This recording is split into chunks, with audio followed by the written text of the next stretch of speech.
Alô, alô, sejam todos muito bem-vindos a Saúde e Soluções na tela da Band, no YouTube também. Já quero aproveitar para convidá-los para os episódios anteriores. Tratamos aqui de vários assuntos. Nós tratamos de obesidade, nós tratamos de problemas cardíacos, nós falamos também da doença de Parkinson. Tudo que te interessa está nos episódios anteriores. Então corre aí, assista os episódios anteriores, mas não deixe de ver o de hoje, que é mais uma entrevista excepcional. Recebo nesta edição o Dr. Jamil Saad, cardiologista e hemodinamicista. Dr. Jamil, bem-vindo ao Saúde e Soluções. Muito obrigado, Everton. Um privilégio estar aqui com você, com os seus telespectadores. Dr. Jamil, o cardiologista a gente já conhece, mas o que é hemodinamicista? Hemodinamicista é uma designação um pouco genérica para uma atividade do médico que trabalha com catéter, que faz diagnóstico e tratamento das diversas doenças no sistema vascular. Então, inicialmente, isso era mais restrito à área cardiológica. Então, ficou uma certa identificação do hemodinamicista com o cardiologista. Mais recentemente, essas designações foram mudando. Então, nós temos assim, o cardiologista intervencionista. É aquele profissional que tem uma formação cardiológica, mas que se aperfeiçoa também no tratamento das doenças através do catéter. Nós temos o neuroradiologista intervencionista, é o que faz esse tratamento para o sistema vascular, especialmente para o nível arterial, através de catéter. O hemodinamicista é o profissional, assim, de alguma maneira, que compreende todas essas áreas do tratamento. Mas, de alguma forma, ele é identificado com o cardiologista intervencionista, que foi mais perceptivelmente a área que, de alguma forma, encabeçou essas possibilidades. Todo o treinamento e o ensinamento que adveio do tratamento das doenças cardiológicas foi, de alguma maneira, incorporado e exportado para essas outras áreas. Nós poderíamos dizer que foi a matriz das possibilidades do tratamento vascular, a cardiologia. Gente, o Dr. Jamil Saad, nós escolhemos a dedo, naturalmente, né, os nossos convidados aqui. O Dr. Jamil Saad é uma grande referência na cardiologia hoje no Brasil, posso dizer até que no nosso continente, por isso está aqui conosco. Muitos assuntos serão discutidos, muita coisa que envolve o seu, nosso coração, já que é um problema. E antes da gente começar aqui, eu estava até conversando com o Dr. Jamil. Dr. Jamil, por que o coração, tanta gente morre de problema no coração? Você está ligado exatamente a aspecto emocional, alimentação, genética? Por que morre tanta gente com problemas cardíacos? É exatamente conforme você está dizendo, Everton. É um somatório de fatores que faz com que seja o órgão vulnerável e que é responsável por essa situação muitas vezes dramática e catastrófica da morte súbita que ceifa as famílias e às vezes numa idade muito jovem, para pacientes jovens, pessoas jovens em plena atividade profissional. Infelizmente, a família é surpreendida com essa situação. É o órgão vital e a gente tem a parte que mais frequentemente está relacionada a essa questão da morte súbita, que é a circulação coronária. Então, assim, o coração, através da circulação coronária, é que ele vai receber o suprimento sanguíneo que ele precisa para trabalhar. Todos os órgãos precisam de receber o sangue com os nutrientes, com o oxigênio, com todos os elementos necessários à manutenção da vida, e o coração recebe esses nutrientes através da circulação coronária. Então, é nesta circulação que mais frequentemente acontecem os problemas de obstrução, especialmente aquelas obstruções que acontecem subitamente, que são as responsáveis pela maior possibilidade da ocorrência da morte súbita. Mas não é essa a única condição. Existem também outros elementos da estrutura cardíaca que também precisam ser olhados e que estão também cada vez mais implicados em problemas cardiológicos e também relacionados à morte súbita.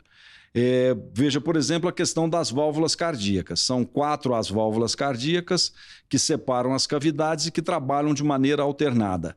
Essas válvulas cardíacas, nós temos hoje com muita ênfase a válvula aórtica, que é a válvula que regula a passagem de sangue do coração para o organismo todo, através da aorta. Podemos chamar de a mais importante ou não? E de alguma forma, sim. De alguma forma, sim, porque ela é que regula em um regime de alta pressão o trajeto do sangue que vai ser distribuído por todo o organismo. Então, dali sai esse vaso único, que é a aorta, e esse vaso vai se dividindo e formando os vasos menores que vão irrigar toda a circulação do corpo, que vão irrigar todos os órgãos do corpo. É como se fosse uma árvore, um tronco que vai se dividindo em galhos, em pequenos ramos, para atingir o objetivo de todas as partes do organismo. Antes da gente falar sobre a questão dos problemas nas válvulas, eu não sei se eu vou conseguir formular a pergunta como eu estou pretendendo. Qual a parte do... Daqui a pouco não vamos falar das válvulas, mas qual a parte do coração que apresenta mais problemas? Que é mais corriqueiro aparecer algum problema? Olha, o mais frequente é o problema coronariano, na circulação coronariana, né? E se a gente for ver estatisticamente, é onde existe maior frequência, que distribui de uma maneira uniforme entre homens e mulheres, embora seja mais prevalente em homens, mas é o que está mais condicionado ao tipo de vida que a pessoa leva, aos hábitos irregulares. Desde cuidar da alimentação, fazer exercícios físicos e tal, é descuidado que perfeitamente, isso é fundamental. A gente costuma dizer que se existem fatores que já representam um risco para o aparecimento dessa doença, e os principais são a presença da hipertensão arterial, a presença de uma tem ligação direta com obesidade também, não necessariamente todo mundo, mas a maioria dos obesos tem problemas, né? Perfeitamente, porque eles vão ter associado geralmente a hipertensão, vão ter associado uma elevação dos níveis de colesterol no sangue, que vai se depositar nos vasos, que vai promover um processo inflamatório através do qual vem uma obstrução se sobrepondo. Então, se a pessoa já tem a genética, que também é um elemento importante para poder condicionar um risco a ela não pode ter contribuição adicional de nenhum outro elemento, que são os elementos ambientais que são evitáveis, que são o hábito de fumar, que deve ser evitado, a alimentação saudável, a prática de exercícios físicos, tudo isso deve ser muito enfatizado para que a pessoa possa, da parte dela, fazer o que ela deve para poder minimizar os outros elementos, os outros fatores que ela não consegue controlar. Então, por exemplo, se você está assistindo a gente, há um problema genético na família. Por exemplo, o avô teve problema cardíaco, o pai teve problema cardíaco e tal. Então, é interessante que esta pessoa que teve casos nos avós, nos pais e tal, que evite esse excesso, por exemplo, de alimentos de péssima qualidade, ou que não faça exercício. O risco é muito maior, então, para quem já tem um problema genético e não segue um padrão de vida saudável. Mas basicamente isso que você quis dizer. É perfeitamente isso. Assim, definitivamente essa pessoa deve ser muito controlada e seguir rigorosamente todos os preceitos de uma vida saudável.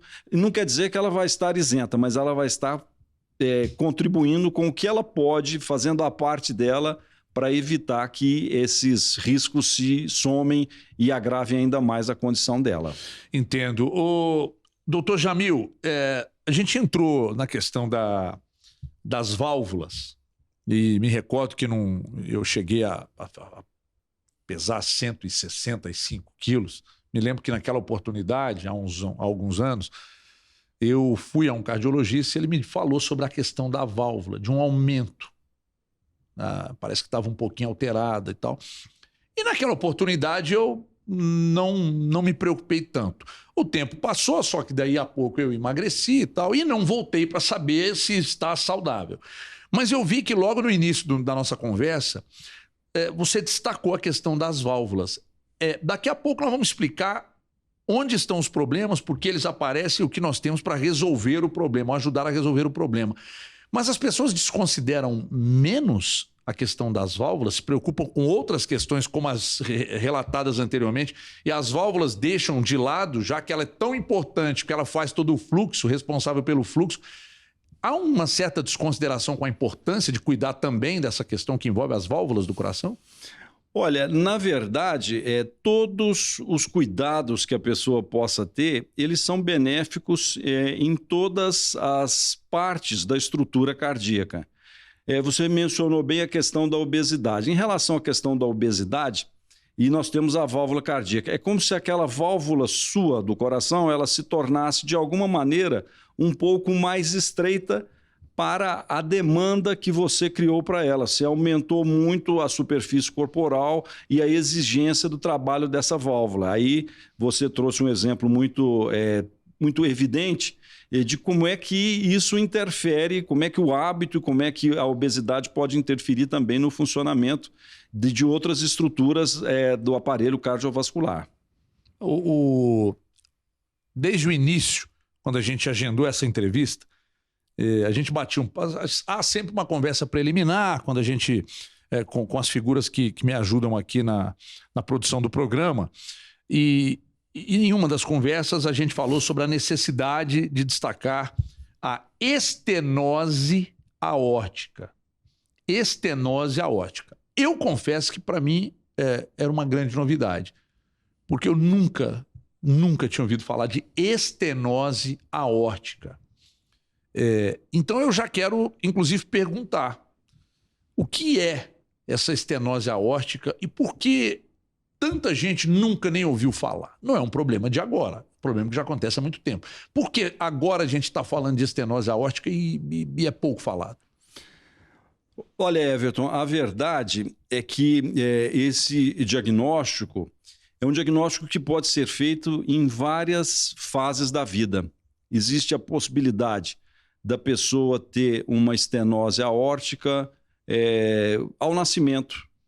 Ela pode ter um problema na válvula aórtica de algum grau de deformação da válvula que vai condicionar com que ela no futuro possa mais provavelmente ter o que você mencionou, que é a estenose aórtica. A estenose nada mais é do que o estreitamento da válvula aórtica, aquela válvula entre as 4 válvulas cardíacas que regula a passagem de sangue do ventrículo esquerdo, aquele sangue que já está oxigenado, que vai estar disponibilizado para ser distribuído por todo o organismo, ela regula a passagem dele do ventrículo esquerdo para a aorta. Então, ela vai estreitar.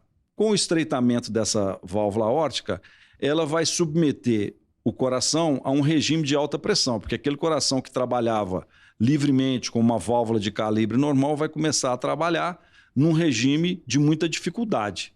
E isso vai trazer muitas consequências para o organismo. Quais consequências?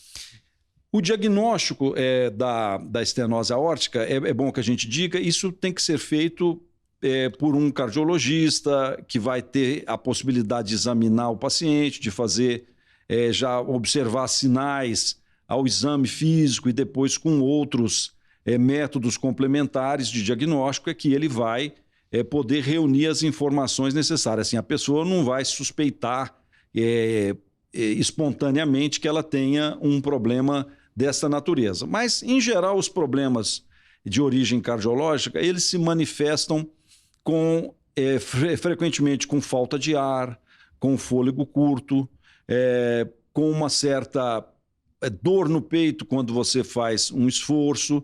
Mas o que mais chama atenção em geral é o fôlego curto, a pessoa começa a ter uma incapacidade de fazer as atividades que ela tinha normalmente, porque é importante que se diga que, fora aquelas condições que eu te disse que já são feitos diagnósticos às vezes no nascimento, uma estenose aórtica congênita, por uma malformação, esses problemas eles vão aparecendo ao longo da vida. Depois de uma certa faixa etária é que a gente tem a maior possibilidade de acontecer essa estenose aórtica. A partir de qual idade, doutor? Então, aí é variável, porque se a pessoa tiver aquele aspecto que eu disse de alguma deformação da válvula, a válvula ao invés, só para a gente tentar explicar, ao invés dela ter 3 folhetos, ela tiver 2, isso de alguma forma facilita o aparecimento do estreitamento numa fase mais jovem, a partir dos 50 anos, porque isso já tem ali presente as condições e isso vai se agravando pela deposição de cálcio na válvula e que vai promovendo o seu estreitamento.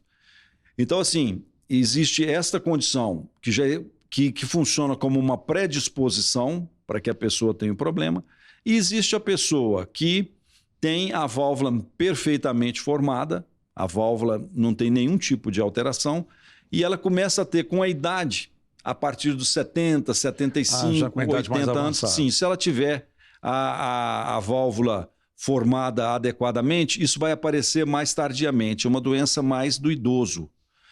Ao passo que, se ela tiver as pré-condições conferidas por essa malformação congênita, ela vai aparecer mais precocemente. Então, varia um pouco de acordo com a existência desse tipo de alteração. E é facilmente detectada nos exames? Normalmente, ela dá uma alteração no exame físico, quando o cardiologista faz aquela ausculta com o estetoscópio, ele consegue perceber e suspeitar da presença desse tipo de problema por causa da existência do sopro. Às vezes, as pessoas se assustam muito com a ocorrência de sopro, mas o sopro cardíaco é uma percepção que o médico tem ao examinar o paciente, e ele pode decorrer de uma série de condições. A estenose da válvula aórtica, a estenose aórtica, é uma condição que ela frequentemente cursa com essa alteração no exame e aparece esse sopro. E aí, com a realização de outros exames, a gente vai poder avaliar exatamente a gravidade, a extensão desse tipo de problema.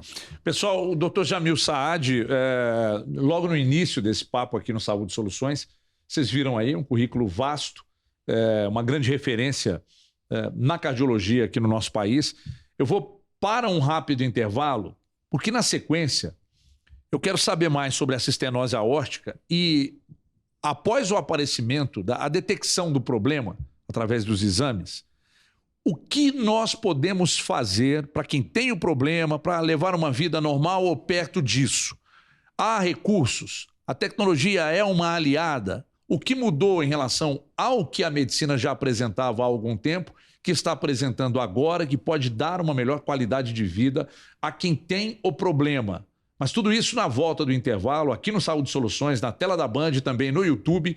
Mas é um intervalo rápido na sequência. Dr. Jamil Saad segue comigo, cardiologista, segue comigo aqui no Saúde Soluções. É rapidinho, até já.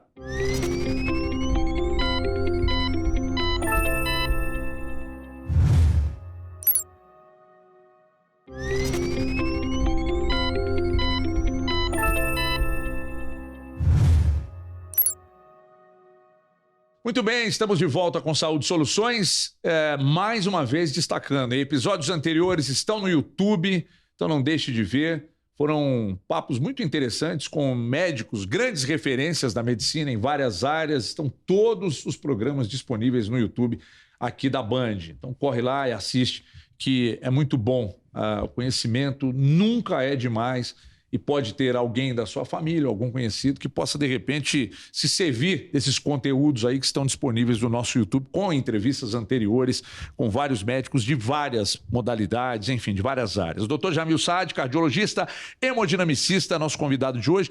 Nós já passamos aqui, eu perguntei sobre problemas que acontecem, que acometem o coração e tal, até a gente cair no problema das válvulas. E aí, eu disse no bloco anterior que eu queria saber o que a medicina preparou ao longo dos anos, conjuntamente com a tecnologia, o que preparou para o tratamento de quem tem o problema, essa estenose aórtica. Daqui a pouco nós vamos entrar nisso, que eu quero só entender, antes de falar dos recursos, como é que se deu, de onde veio e como foi desenvolvido o estudo, ou os estudos foram desenvolvidos, para chegarem ao recurso que nós vamos falar dele daqui a pouco. Então, quer dizer, falar de onde nasceu e qual é esse recurso. O que se faz hoje diferentemente do que se fazia anteriormente a quem tinha esse problema de estenose aórtica, doutor?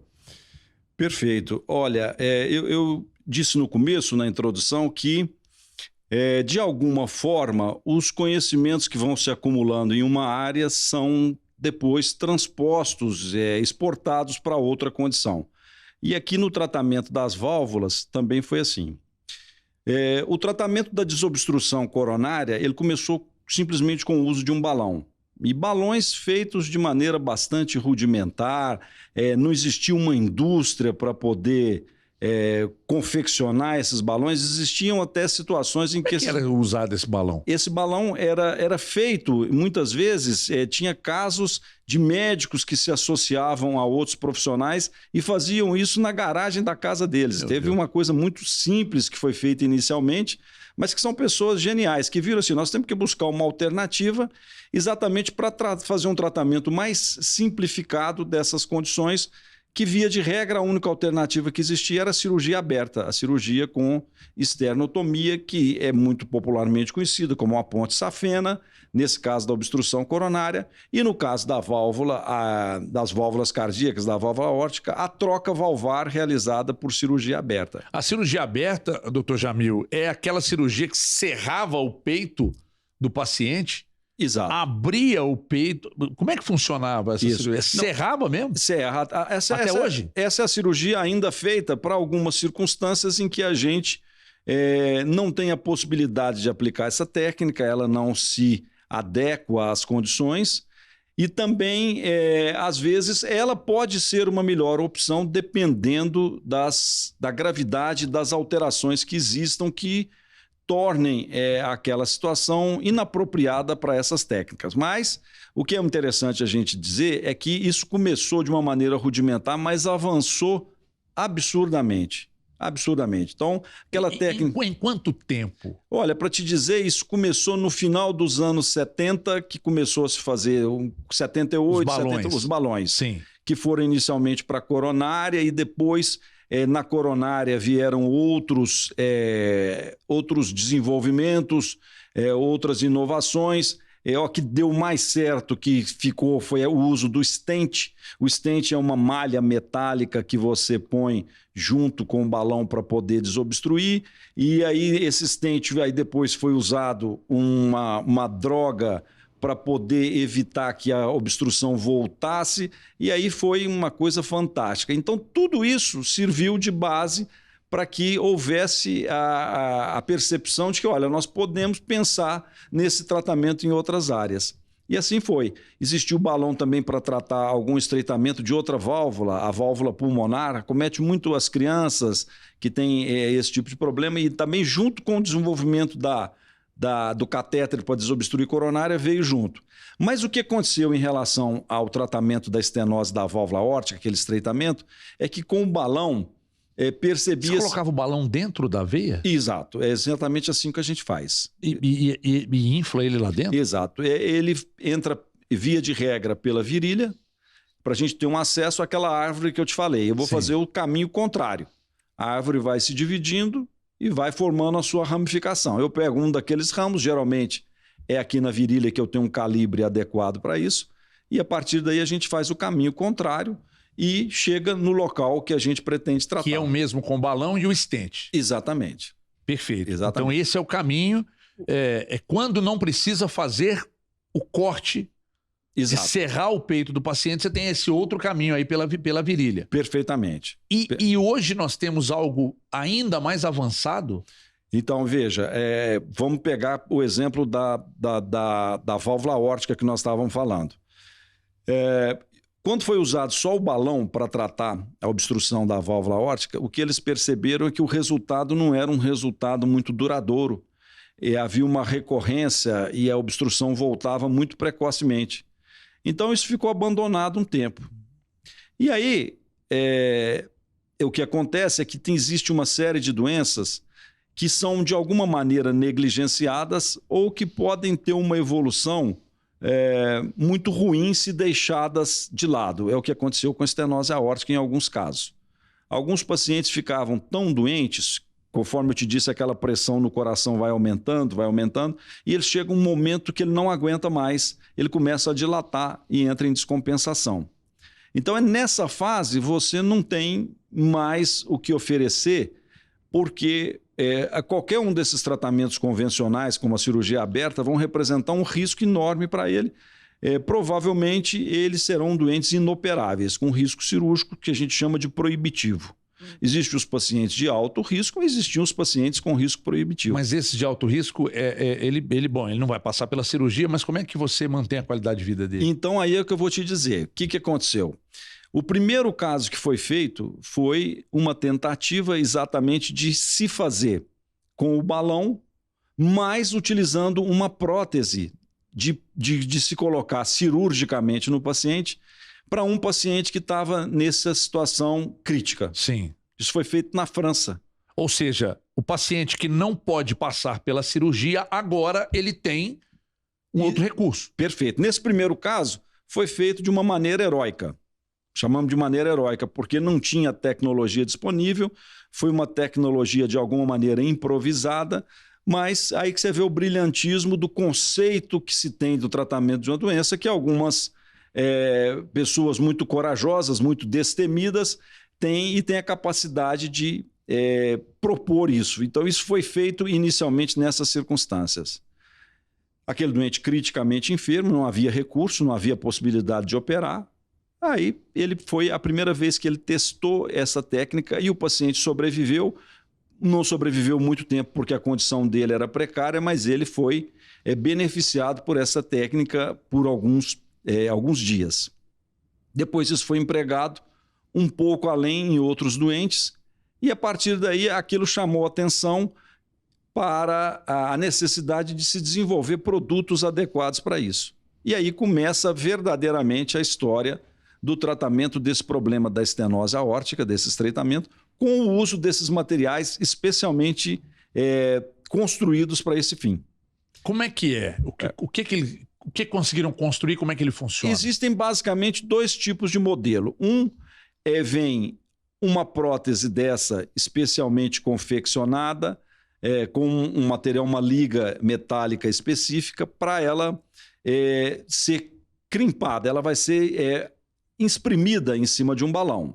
E você entra, então, com aquele material pela virilha, quando você está lá no local adequado, muito bem testado, e você também já fez todos os exames anteriores e verificou qual é o tipo de produto adequado para aquele paciente, aí você, então, insufla esse balão, ele entrou aqui com um perfil baixo, para poder passar pela virilha, e você insufla esse balão e ele expande e a válvula fica fixa naquele local onde estava a válvula antiga. Você não retira a válvula antiga, você comprime aquela válvula antiga e promove uma nova abertura para ela. E existe um outro tipo de produto, que é uma outra liga metálica, em que ele tem um componente que é chamado de nitinol, que em temperaturas mais baixas ele fica completamente contraído. Então ele entra montado em uma membrana. Quando você está lá no local certo que você quer, você vai desencapando ele muito cuidadosamente e com o calor do corpo ele vai se expandindo. Ele vai se expandindo e vai adquirindo a dimensão pela qual ele foi fabricado e aí você resolve o problema. Mas isso foi muito tempo transcorrido para que a gente chegasse a esses materiais com a qualidade que eles têm hoje. Só uma dúvida. Quando você faz esse tipo de procedimento, gente, só um detalhe, o Dr. Jamil explicou aqui que normalmente esse tipo de procedimento para pacientes que não podem passar pela cirurgia, que é a cirurgia já convencional e feita de forma já há muitos anos, muitas décadas e tal. Então, esse paciente que é de alto risco é que passa por esse procedimento, né, doutor? Então, isso vale a pena... Só ele que passa ou não? Não, vale a pena a gente comentar um pouco sobre isso. Os resultados foram tão dramáticos, porque assim, essa é uma área do conhecimento cardiológico, essa cardiologia intervencionista, que a gente poderia assim, que ela foi muito auditada, porque como existia uma técnica alternativa para se tratar, não é uma coisa que você está começando, você tinha que compará-la com alguma coisa que estava sendo feita e comprovar que ela realmente merece a posição que ela está ocupando. Então, o primeiro estudo que foi feito, aí é interessante até a gente enfatizar como é que dá o desenvolvimento do processo científico em relação a novos produtos. Pegou-se dois grupos de pacientes. Primeiro, aqueles que, assim, ele não tem condições de fazer nada para esse doente aqui, vão dar só remédio, vão dar diurético, tratar a disfunção cardíaca dele, mas a causa da disfunção nós não temos como tratar, que é a estenose da válvula aórtica.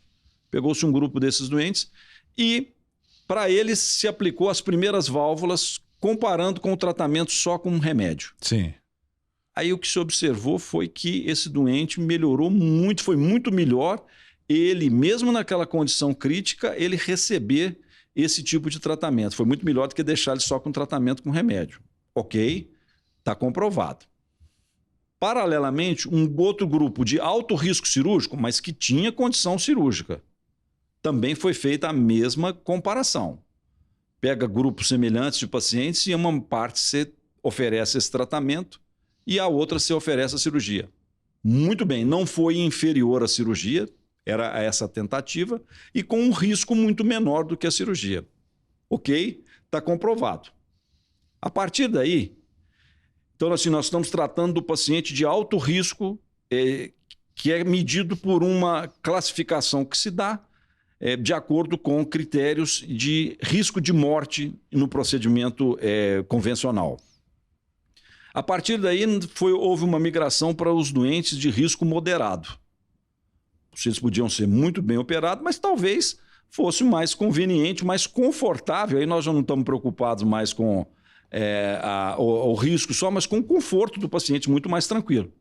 E aí esse paciente também se mostrou muito favorável a essa técnica, doente de risco moderado.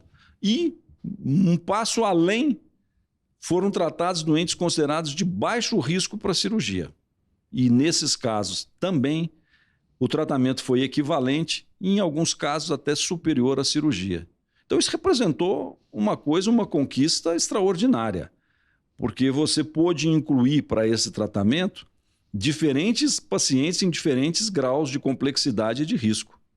E na realidade é esse o momento que a gente vive, porque se você tiver uma alternativa que não necessite da cirurgia convencional, a preferência é óbvia. Eu acho que todos nós gostaríamos de que tivéssemos essa alternativa para tratar muito menos traumática, muito mais rápida e de recuperação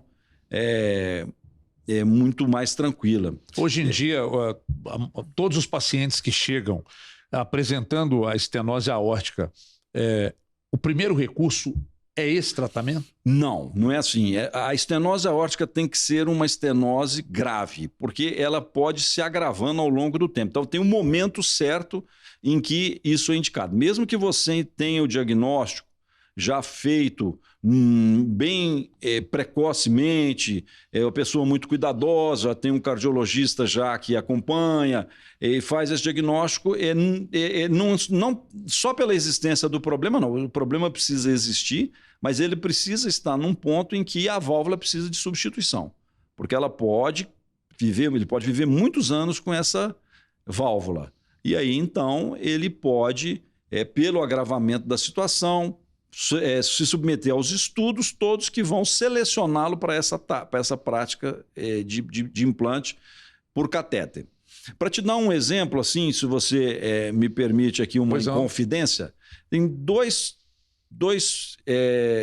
personalidades muito famosas que se submeteram a essa técnica. Como não são nacionais, eu acho que eu posso citá-las. E elas são citadas como exemplo de dois extremos da aplicação da técnica. Uma delas é o Henry Kissinger, que foi o secretário de Estado americano, quase com 100 anos de idade, teve uma estenose aórtica e foi feito.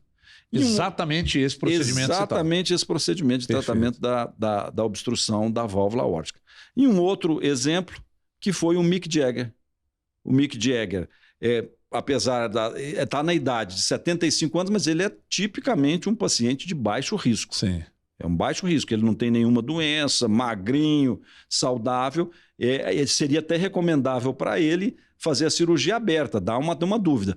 Mas ele foi submetido a esse procedimento de substituição da válvula, muito provavelmente por ele ter uma válvula com aquelas características que eu te falei, de uma válvula que não tem os 3 folhetos e ela tem uma tendência a degenerar mais precocemente. Então, eu acho que esse exemplo mostra bem assim as aplicações. Mas por que o senhor falou de serem opostos? Por causa de idade ou por causa do grau do problema? Por causa de idade, por causa do risco, por causa do acometimento orgânico, porque a extrema calcificação que a idade vai causando, ela não tem só a deposição do cálcio ao nível da válvula. Na própria parede do vaso, toda ela aquilo não seria possível nem de tratar cirurgicamente. Ele seria um exemplo de um risco cirúrgico proibitivo e um paciente com baixo risco cirúrgico. Os dois foram tratados por essa técnica. O Mick Jagger, 15 dias depois, estava de volta vida absolutamente normal. Volta ao circuito, fazendo show, dançando, é uma coisa impressionante. Mas há alguma ressalva depois que faz o procedimento? Tem alguma coisa, isso aqui você não pode fazer, vida normal? Vida normal, absolutamente normal. Doutor Jamil, quando o paciente chega ao consultório do senhor, o senhor identifica o problema e diz assim, nós vamos fazer uma cirurgia, mas não será uma cirurgia aberta. Aí o paciente diz, mas é uma cirurgia espírita, doutor. Ué, porque se não é uma cirurgia aberta, então a cirurgia vai pela virilha. É isso mesmo, precisa ficar bem claro isso aí, né, Everton? Isso aí não é mágica, não. Isso é técnica e existe essa alternativa, mas é uma cirurgia da mesma forma. Até é muito importante você colocar isso, porque não quer dizer que isso também não tem os seus riscos. Tem os riscos, é um procedimento muito menos invasivo, mas ele tem todas as etapas de um processo cirúrgico que a gente tem que cuidar. Mas as complicações são bem menores. Né? Muito menores e assim, frequentemente a gente tem, se o caso for bem selecionado, a gente tem uma possibilidade de acudi-las, né, em tempo hábil e isso, em geral, a gente consegue ter ótimos resultados. Para quem tem medo de cirurgia, então, só procurar o Dr. Jamil Saad, que ele vai explicar uma série de exames e tal. Detectou que há o problema, há uma estenose aórtica, então tá vendo só? Muita gente, mas vai cortar a minha costela aqui, tá vendo que agora nós temos outros recursos que nós vamos falar mais desses recursos daqui a pouco. Eu gostaria até de perguntar ao Dr. Jamil sobre o acesso das pessoas aos recursos. Porque a medicina avança, a tecnologia paralelamente caminha, mas nem todo mundo tem acesso a esses recursos. Então é um assunto que eu quero tratar daqui a pouco na volta, falar mais sobre esse tratamento, uma cirurgia que não é espírita, que não é essa cirurgia aberta, mas que também o doutor Jamil disse dos riscos, mas muito menos invasiva e muita gente ainda não conhece. A gente vai continuar falando disso, desse assunto, daqui a pouco na volta aqui no Saúde e Soluções, recebendo hoje o doutor Jamil Saad, cardiologista. A gente continua esse papo daqui a pouco. Até já.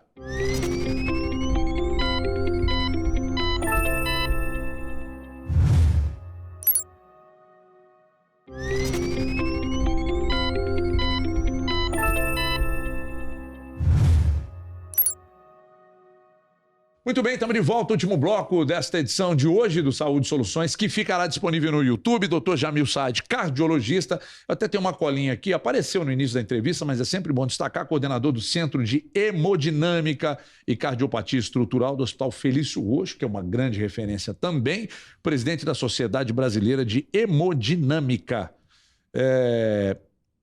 Eu fiquei com um negócio aqui, doutor Jamil, na minha cabeça.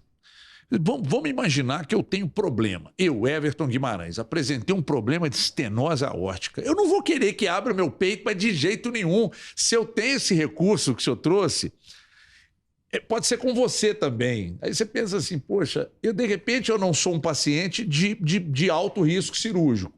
Mas eu não vou querer que abra meu peito, não. Eu vou querer fazer esse recurso aí pela virilha, bonitinho, menos estresse, muito menos... me parece ser de muito menos risco.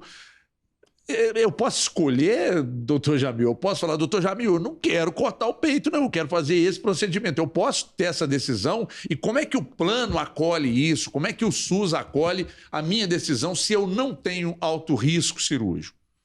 Ótimo, a sua pergunta é muito interessante porque a gente precisa esclarecer nesse nível também essa possibilidade de tratamento e por que às vezes ela não é empregada com toda a extensão que ela poderia ser. É preciso a gente frisar, e conforme eu te disse, que os estudos foram feitos em doentes de diferentes riscos, mas todos eles uma faixa etária de 75 a 80 anos. Mesmo nessa faixa, você tem doentes de baixo risco. Existe uma preocupação, que não é uma preocupação desprezível, que é em relação à durabilidade da válvula. Qualquer válvula que você substitui no coração, ela tem uma durabilidade, porque ela é uma válvula chamada biológica, ela é feita, em geral, com material de parte do coração de porco ou de boi. Você recebe um tratamento muito apropriado e uma indústria muito sofisticada para que a gente... É importante até dizer que aqui em Minas Gerais nós temos uma indústria que ela vende para o mundo inteiro esse tipo de produto. Mas qual produto? Esse produto, a válvula que se emprega no coração. Produzida em Minas Gerais? Em Minas Gerais, em Contagem. Em Contagem? Em Contagem. Olha que interessante. Uma fábrica muito sofisticada e que exporta para o mundo inteiro esse produto. Porque já tinha as outras válvulas cardíacas feitas aqui. Isso, de alguma maneira, contribuiu para que isso pudesse ser oferecido aqui. Que parte do porco... do coração do porco e do coração do boi é usado nessa válvula? Em geral, no porco, você pega ou a própria válvula dele. No caso do boi, você pega, em geral, uma camada que reveste o coração. Mas no porco também você pode pegar a parte de uma camada que reveste o coração para usar como folheto. E depois tem aquela estrutura metálica e uma sofisticação de manufatura muito grande para poder... fazer a coisa com muito cuidado, com muita delicadeza. É uma indústria sofisticada, mas nós temos essa possibilidade aqui, como tem em outras partes do mundo. Então, para o mundo, a Minas Gerais vai para o mundo através dessa válvula? Absolutamente. Que coisa maravilhosa. Eu gostaria até de pedir nossa produção para a gente entrevistar o pessoal dessa fábrica aí. Acho interessante a gente falar. Eu nunca imaginei que nós tínhamos uma empresa do segmento que tão importante assim, aliada à medicina, exatamente, com tanta tecnologia, com tanto cuidado e de tanta importância. Exato, é uma empresa internacional que tem uma das unidades aqui. Mas voltando à questão da escolha do paciente, isso aí é um julgamento muito delicado, em que precisa estar muito bem estabelecido, muito bem esclarecido, que apesar de poder ser feito em qualquer faixa etária, nós temos uma preocupação com o que se chama de desgaste da válvula. Como a válvula cirúrgica também tem o desgaste dela. Vida útil de quanto tempo, em média? Olha, poderia dizer para você entre 10 e 15 anos. Depois é só trocar. Trocar. Okay. Mas não é tão simples essa troca. Hoje a gente já tem técnica para poder promover a colocação em pacientes que se operaram anteriormente, mas em pouco tempo, com a ampliação do uso, nós vamos ter também que ter diante de nós aqueles pacientes que já colocaram uma válvula por essa alternativa, né, pela via da virilha, e nós vamos ter que trocá-la também, e um novo capítulo vai se iniciar. Então, assim, não é simplesmente uma escolha que tem uma coisa boa e uma coisa ruim, não. Tem uma coisa boa para um perfil de paciente, para uma situação clínica, para uma fase etária da vida dele, e tem uma coisa que é melhor para outras circunstâncias. Então, a maioria dos estudos foram feitos em pacientes com maior idade, exatamente porque eram os pacientes que têm aquele aspecto que eu te disse da válvula normalmente formada e que ela se degenera, ela se estreita ao longo do tempo. Mas isso ampliou muito. Então, assim, isso em outras partes do mundo está sendo feito em doentes numa fase de vida mais precoce. Eu diria para você, pouco acima dos 65 anos já existe uma tendência em muitos lugares de se fazer. Em relação à cobertura, o financiamento securitário, o financiamento da medicina complementar, suplementar, ela foi incorporada nessas condições para doentes que tenham um alto risco cirúrgico. Você sabe que a ANS, a Agência Nacional de Saúde, ela regula a incorporação de técnicas e de procedimentos. Existe o que a gente chama de rol da ANS. Então, é dentro daquele rol que vão estar incluídos alguns serviços que são de cobertura obrigatória. Não quer dizer que se não estiver incluído ali é porque não é bom. Não, absolutamente. Não se trata disso. Não podemos permitir essa confusão. não está incluído ali como um procedimento de cobertura obrigatória. Por exemplo, transplante cardíaco, transplante renal, transplante de fígado, todo mundo sabe que é muito bom, mas não está incluído no rol da ANS como cobertura obrigatória por parte das seguradoras. Então, assim, isso precisa ficar claro, essa distinção entre o que é bom clinicamente, comprovado, mas que não está sendo ainda incorporado como uma cobertura obrigatória. Então, no Brasil, o que foi estabelecido é que aqueles pacientes que têm acima de 75 anos, com um risco cirúrgico muito elevado, esses pacientes estão dentro dos critérios de cobertura obrigatória. E só para eles é que está reservada. Até porque essa não é uma tecnologia muito barata, é uma tecnologia que tem os seus custos e como é uma coisa ainda que não tem uma aplicação muito difusa, ela fica, se analisar só esse produto, de alguma forma com um custo maior do que a cirurgia convencional. Doutor Jamil, nosso programa ele é visto por pessoas de todas as faixas etárias, de todas as condições financeiras, etc.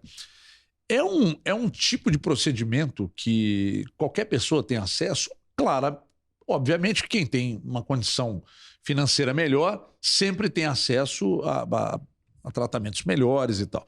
Mas quem não tem, está assistindo a gente, não tem uma condição de vida muito boa, tem dificuldades financeiras, trabalha com salário baixo, essa pessoa também, através do SUS, ela tem acesso ao procedimento?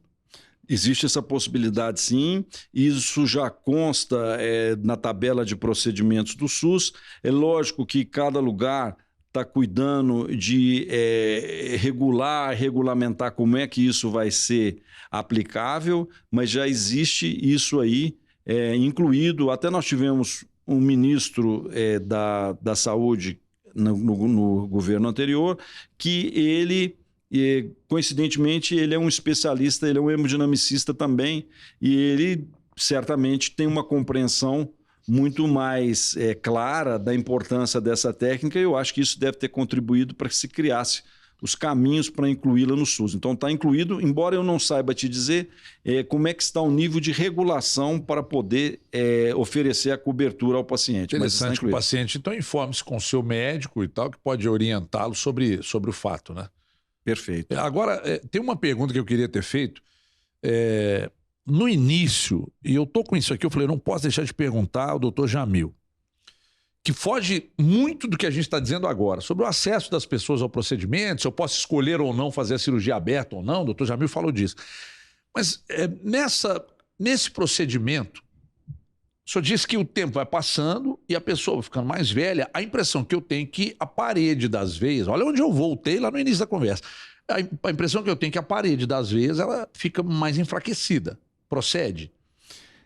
Não é, ela pode ficar mais assim, sujeita aos problemas que vêm oferecer as possibilidades de obstrução. Ela fica mais vulnerável. Mas quando você executa o procedimento num paciente mais idoso, não há mais riscos de rompimento no momento da introdução da válvula? Ah, sim. Existe, às vezes, uma calcificação mais extensa do que aquela restrita só ao problema da válvula que você pretende tratar, mas existem problemas desde do acesso aqui na virilha, uma situação mais delicada, às vezes não tem o calibre apropriado, embora existam alternativas para se oferecer o tratamento ao paciente, mas tudo envolve um risco maior. A situação clínica ela vai, de alguma forma, direcionar as escolhas e os riscos que estão envolvidos. Não é uniforme, eu acho que é muito importante se deixar bem claro, não é uma coisa igual para todo mundo, ela varia de acordo com os detalhes e com a situação e com o grau de acometimento que a pessoa tenha. Doutor Jamil, tem algum caso que o senhor tenha tratado que o problema foi descoberto muito antes dessa idade, que normalmente se faz o procedimento, e o procedimento foi executado numa pessoa bem mais jovem ou não? Existe situação. cujo risco, pacientes mais jovens... Mas jovens de qual idade, assim? Qual a faixa etária? Uma faixa de 70 anos. Os mais jovens nessa faixa. Bem menos que isso, não. Bem menos que isso, não. Bem menos que isso, não. E às vezes não é muito o que é recomendável. Mas um paciente que estava numa situação muito delicada clinicamente, que o coração tinha sofrido muito agudamente e muito provavelmente ele não resistiria à cirurgia ou faria a cirurgia com um risco muito mais elevado. Existe uma situação de um paciente que tem outras doenças orgânicas, às vezes o paciente já fez até transplante de rim, tem uma insuficiência renal, tem um problema hepático associado, ou às vezes o doente já fez uma cirurgia cardíaca prévia, existe um risco maior de reoperá-lo. Para essas circunstâncias, especialmente, a gente foge um pouco do padrão habitual. Covid teve alguma relação com o aumento de casos de estenose aórtica? Não, é muito agudo, pelo menos assim, não que a gente tivesse conhecimento, não sei se no futuro, se houver essa correlação, isso vai poder ser esclarecido, né? Teve problemas de obstrução coronária em Covid, doença do infarto, mas que não era decorrente necessariamente de obstrução por colesterol, é por formação de trombos, de coágulos, e assim, às vezes casos de alto risco mesmo, mas são situações mais agudas, não são situações degenerativas que vão acontecendo ao longo do tempo, como é o que acontece nesse tipo de deformidade que nós estamos comentando. Por que há uma incidência maior em homens? Olha, isso aí, o processo degenerativo, às vezes, ele caminha e a gente se surpreende com uma ocorrência maior numa faixa etária, num grupo sexual mais do que no outro. Mas, assim, não existe uma explicação muito precisa em relação a isso, sabe? A gente constata isso, mas, por exemplo, hoje também você vê que está tendo um acréscimo de acometimentos cardiológicos nas mulheres também. Antes se pensava que havia uma certa proteção, mas elas estão também sujeitas a ter problemas e que estão, de alguma forma, já se quase que equilibrando em relação aos homens. Na mesma faixa etária? Na mesma faixa etária. Então, no mesmo período de vida, está cometendo muitas mulheres também. É importante que você procure o seu cardiologista, informe-se sobre o problema e o procedimento. Uma coisa que eu queria... O senhor citou no início da conversa sobre a questão do tabagismo. Que é um problema, má alimentação, tabagismo, uma vida sem exercícios físicos, etc. E tal. O tabagismo, ele, mesmo em quem pratica exercícios físicos e se alimenta bem, mas é um fumante, tem relação direta com o problema? Ou pode agravar o problema?